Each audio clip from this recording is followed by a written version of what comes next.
Hay pocas peleas más viejas que esta, jóvenes descubriendo nueva música y alguien de seguro dentro de la iglesia diciendo que ese tipo de música es del diablo. Te hablo de mi experiencia, yo hoy día tengo 31, casi 32 años y cuando yo era adolescente crecí con gente diciéndome que el rock era del diablo, que el metal era del diablo, que el rap era del diablo, que el reggaetón era del diablo.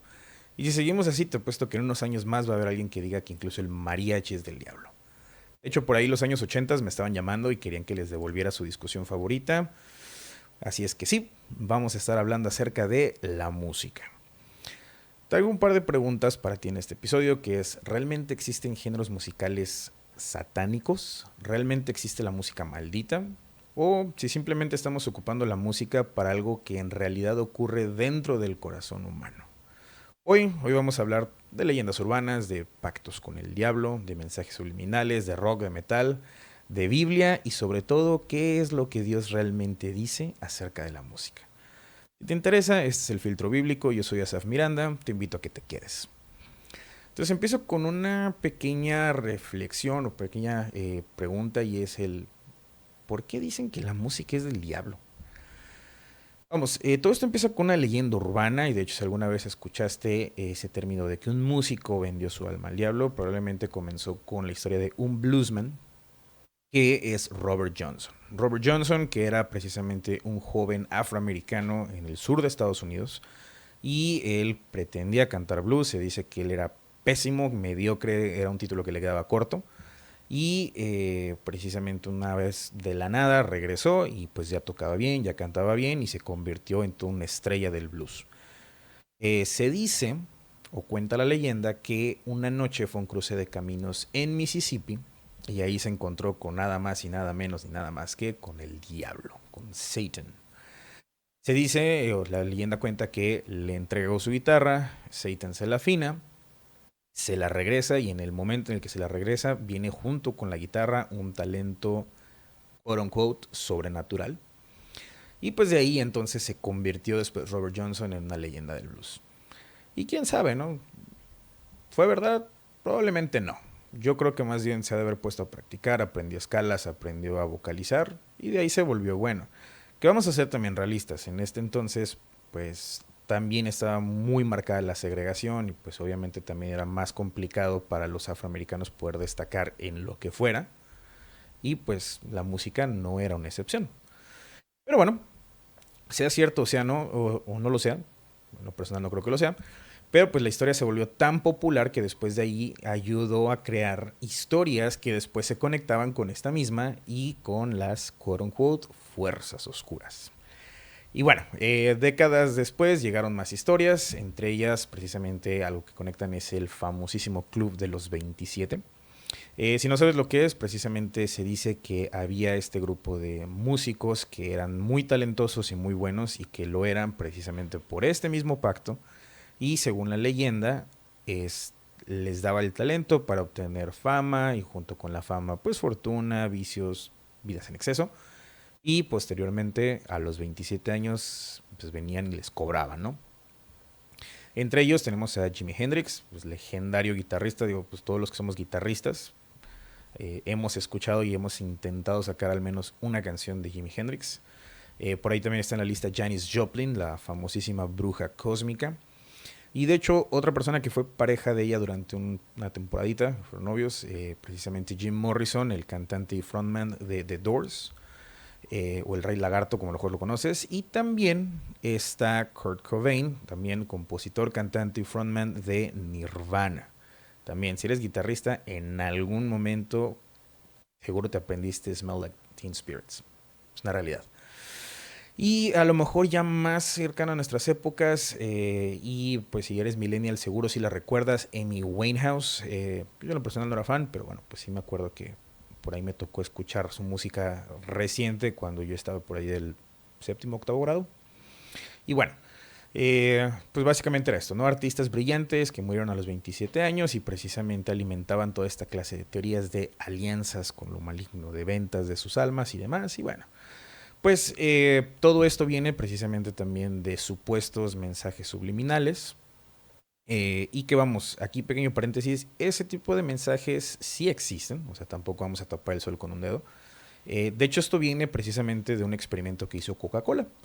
Créelo o no, precisamente lo que hicieron fue que ellos durante un comercial, un cortometraje que metieron en un inter, o sea, imagínate hace cuánto fue esto, en que los cines hacían un intermedio o un intervalo, y en este inter ellos en el comercial que pusieron iban metiendo fotogramas de Coca-Cola, precisamente del logo, de una Coca-Cola sirviéndose en un vaso con hielos, que simplemente es refrescante, y el sonido, que es cuando pues, se supone que le das el trago y te refresca. Termina ese cortometraje, dejan que la gente salga de la sala para pues, ir al baño, comprar refiles y lo que sea. Y de hecho lo que la mayoría de la gente hizo fue salir y comprarse una Coca-Cola. Entonces eso existe y existe como una herramienta en la mercadotecnia y existe también en diferentes casos. Justo, precisamente, también se encontraron ciertos mensajes subliminales dentro de la música, estos mensajes ocultos. Eh, yo nací en crecí en una iglesia pentecostés y me acuerdo que cuando yo era un adolescente, por ahí de mis 12 13 años, me pusieron un documental que de hecho venía de los años 90. O sea, ya tenía como que serían unos 15 20 años ese documental para cuando yo lo vi, si no es que a lo mejor un poquito más. Y precisamente lo que hacían era que demostraban que había mensajes subliminales. Antes había estos discos de vinilo, que son estos discos grandes negros que ponían en un tocadiscos. Pues simplemente giraba y le ponías la aguja y entonces iba reproduciendo el sonido.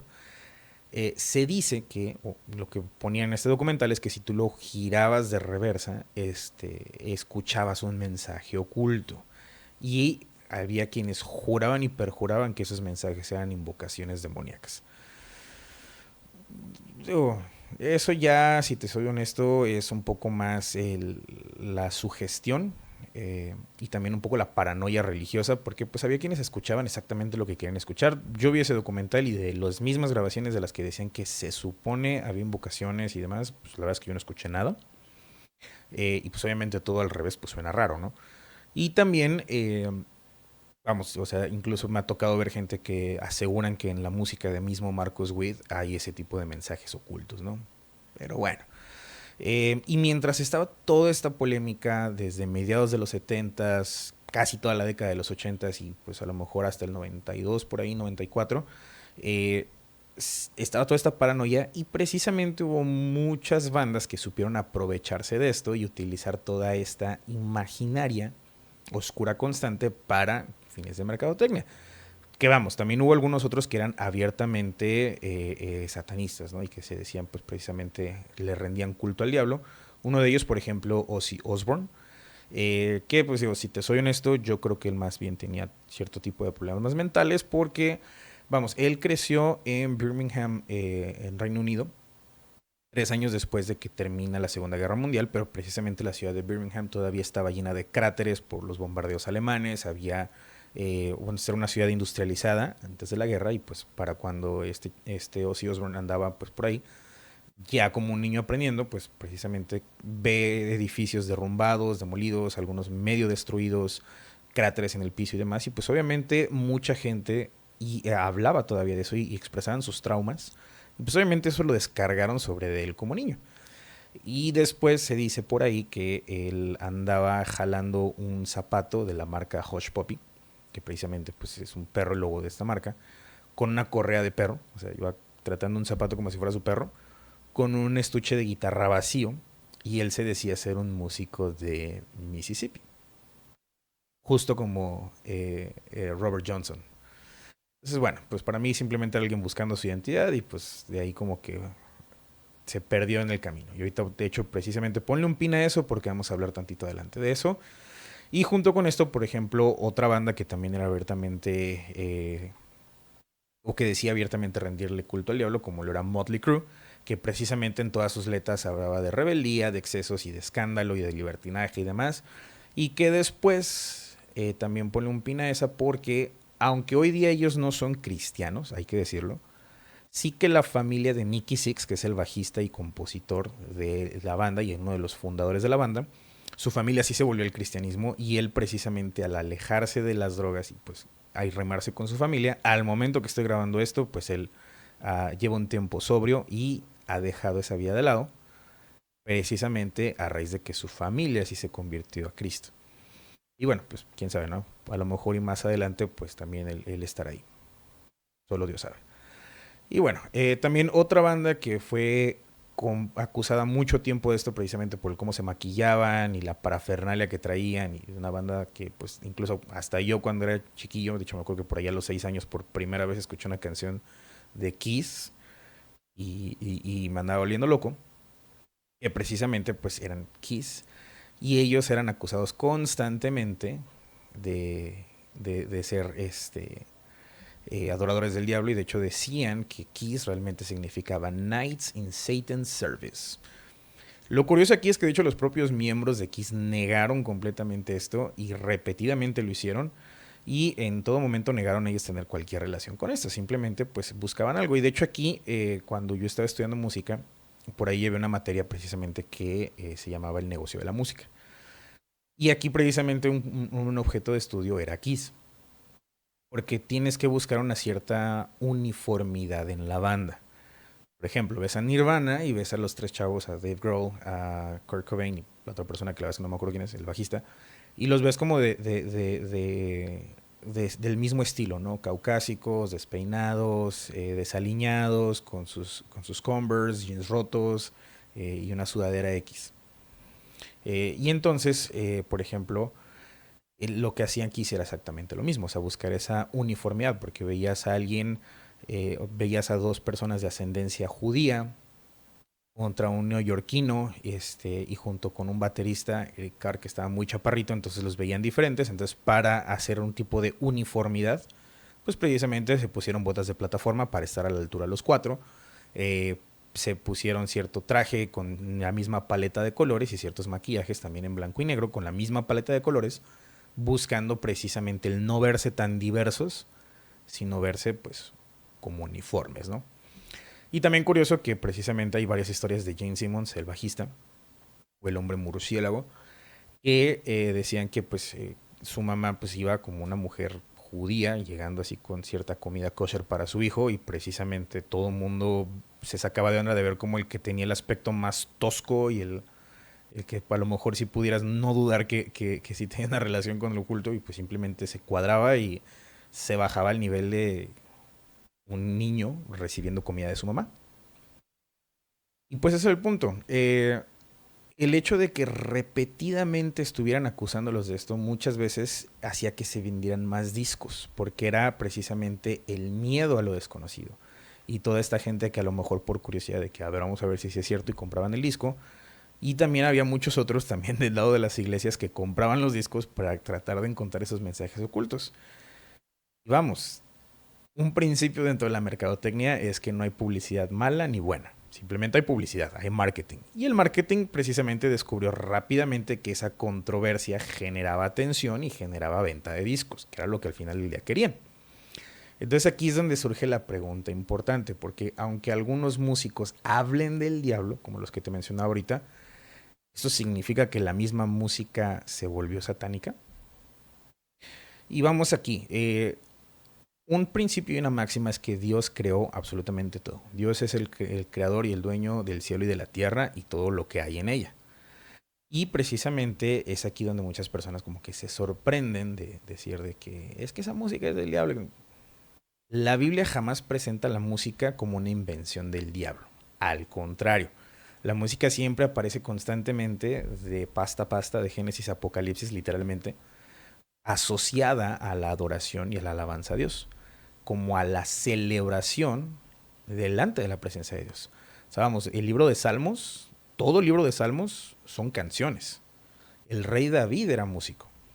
Los israelitas en todo momento cantaban cuando salieron de la tierra de Egipto, después cuando iban celebrando ciertas victorias, cuando van regresando de los cautiverios, todo el tiempo iban cantando. Y tú puedes ver precisamente también cómo en el libro de Apocalipsis, ese libro al que todo el mundo le tiene miedo, los ángeles adoran. Y vemos esta adoración celestial en el Apocalipsis acompañada de música. Entonces, ¿de dónde viene la idea de que el diablo creó la música? Pues probablemente viene de una interpretación popular de ciertos textos dentro del canon bíblico. La Biblia describe al diablo como Lucifer y lo describe como un ser creado. y dice la Biblia que era, pues, era un ser hermoso, lleno de luz y que él vestía con toda clase de piedras preciosas. Y él era precisamente el encargado de dirigir la adoración hacia Dios. Es un tema de orgullo y de que precisamente sientes envidia y quiere después esa adoración para sí mismo, y es entonces donde genera su propia caída. Y aquí es donde viene la clave. Lucifer, o sea, el diablo antes siendo Lucifer, él no creó absolutamente nada. Porque el crear es una capacidad exclusiva de Dios. Y por eso precisamente lo vemos en la Biblia. El diablo no inventa absolutamente nada. Él imita, distorsiona y también corrompe. Por eso la Biblia dice que no viene más que a robar, matar y destruir. Entonces toma algo bueno y trata de usarlo para un propósito malo. Entonces la pregunta correcta no es si la música es del diablo. La pregunta correcta es ¿qué estamos haciendo nosotros con la música? Entonces aquí la respuesta es que el problema nunca ha sido la música, sino son las letras. Porque vamos, una guitarra no tiene voluntad, un piano no tiene moral, o sea, la batería tampoco. La música es simplemente una herramienta, y es una herramienta que transporta un mensaje, y esa es también la segunda parte o la segunda clave. ¿Qué estás tú escuchando? ¿Qué estás tú permitiendo entrar en tu mente y qué valores estás absorbiendo todos los días? Porque las canciones no solo se entienden, sino que también nos enseñan, normalizan cosas para nosotros y moldean nuestros pensamientos. Precisamente hay un proverbio del rey Salomón que va de esto y es el proverbio 25:20. Te lo voy a leer también de la Reina Valera contemporánea, que es la que tengo aquí a la mano. Y dice, cantar canciones al corazón afligido es como desnudarse en tiempo de frío o como echar vinagre en una herida abierta. Entonces, esto lo podemos ver. O sea, hay canciones que precisamente hablan de despecho y que a lo mejor cuando te acaba de terminar la novia la cantas a todo pulmón, ¿no? Y es un versículo que a lo mejor mucha gente no acaba de entender, pero es una idea bastante poderosa, porque no toda canción es apropiada para cierta condición mental, para cierta condición sentimental y también para cierta condición espiritual, porque la música sí tiene influencia. Entonces, vamos, te voy a dar un pequeño ejemplo.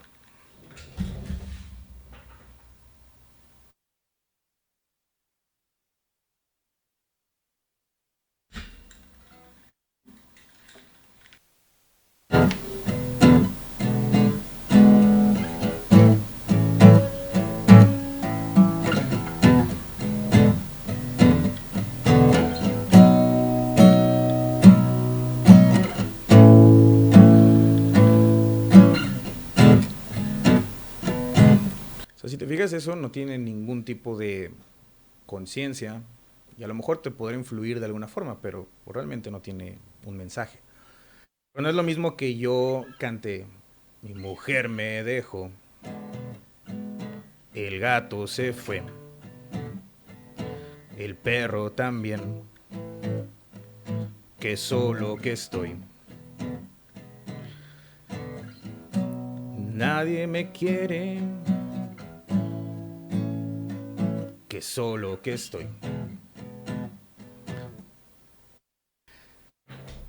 Entonces, ¿ves? No es lo mismo el escuchar eso que te acabo de tocar a el escuchar una canción, por ejemplo, como y a lo mejor no soy yo tan fan, pero sí tienen canciones o letras muy buenas, como por ejemplo lo puede ser Un Corazón, como lo puede ser a lo mejor un Marcos Witt también, que son canciones que precisamente hablan, ¿no? De dónde viene mi socorro, mi ayuda viene de ti.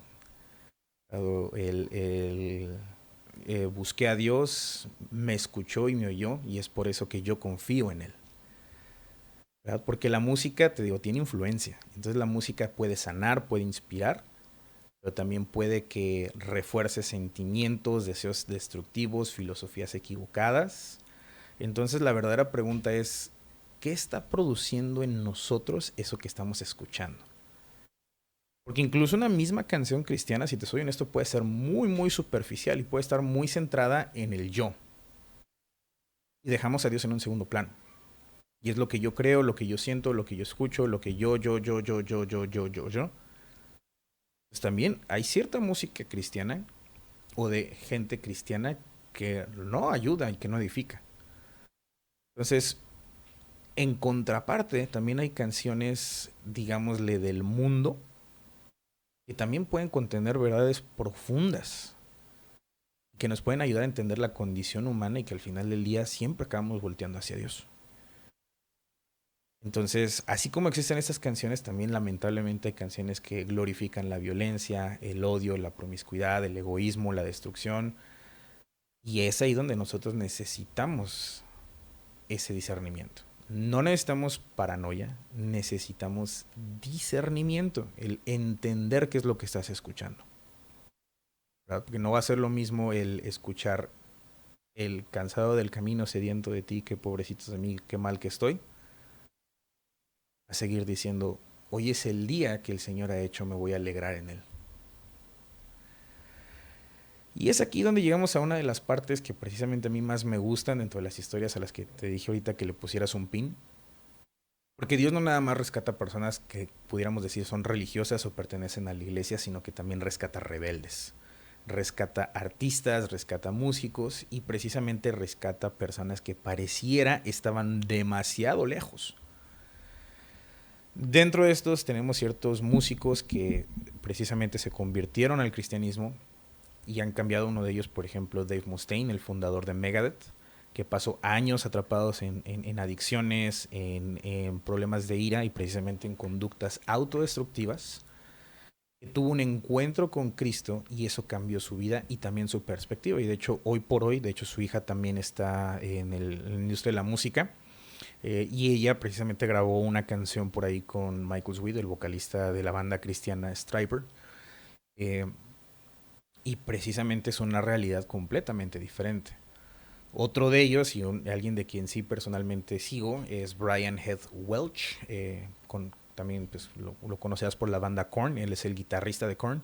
Y precisamente él también, a raíz de que tuvo un encuentro con Cristo, dejó las drogas, comenzó una nueva etapa y hoy día tú lo ves y es una persona completamente diferente. Te decía hace rato precisamente también de Ozzy Osbourne y por qué hice a lo mejor tanto hincapié en él, porque un contemporáneo a él precisamente fue Alice Cooper.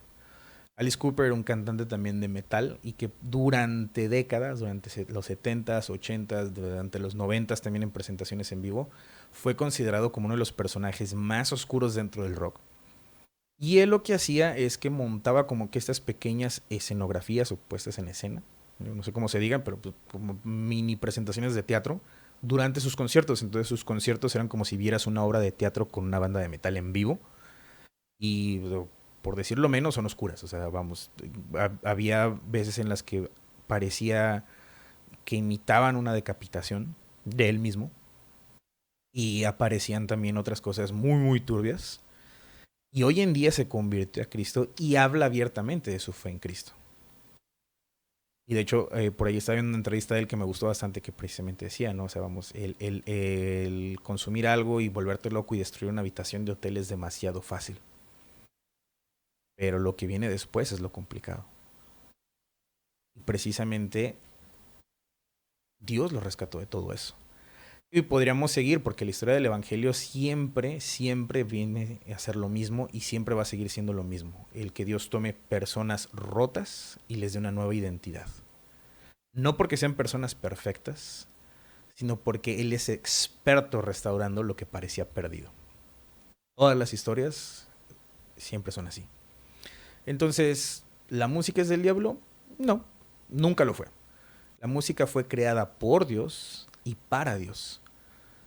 Lo que sí pudiéramos catalogar o ponerles etiqueta de ser diabólico son los mensajes, las ideas y las mentiras que muchas veces se transportan dentro de esa música. Y precisamente nosotros como creyentes no estamos llamados a vivir con miedo y a tratar de vivir en esta burbuja ocultándonos de todo eso y que nunca nos llegue y que nunca lo volteemos y de que yo ya lo escuché, nadie más lo escuche. Dios nos llama a vivir con discernimiento. Porque si te soy honesto, el enemigo nunca necesitó realmente una guitarra para poder engañar a alguien. Y Dios puede usar incluso una canción que no es una canción congregacional o que toquemos cada día en la iglesia, y aún así puedo utilizar esa canción para acercar a una persona a Él. Y al final, el problema nunca ha sido el género que tú escuchas. El tema es, ¿lo que escuchas te acerca o te aleja de Dios? Porque aquello que alimentamos o aquello que alimentas termina formando quienes somos. Entonces, eso es todo lo que tengo para ti esta semana. Si te está gustando, si te está sirviendo, te invito a que le dejes un like para que el algoritmo me ayude a llegar a más personas. Si te está sirviendo y crees que le puede ayudar a alguien más, te invito a que se lo compartas directamente.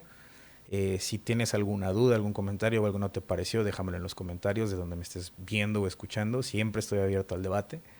Y no me gustaría irme sin antes recordarte como cada semana que pues, yo no soy Dios, yo no lo sé todo, yo no tengo todas las respuestas, pero sí soy alguien que busca aquel que es la fuente de toda sabiduría. Gracias y nos vemos la siguiente semana.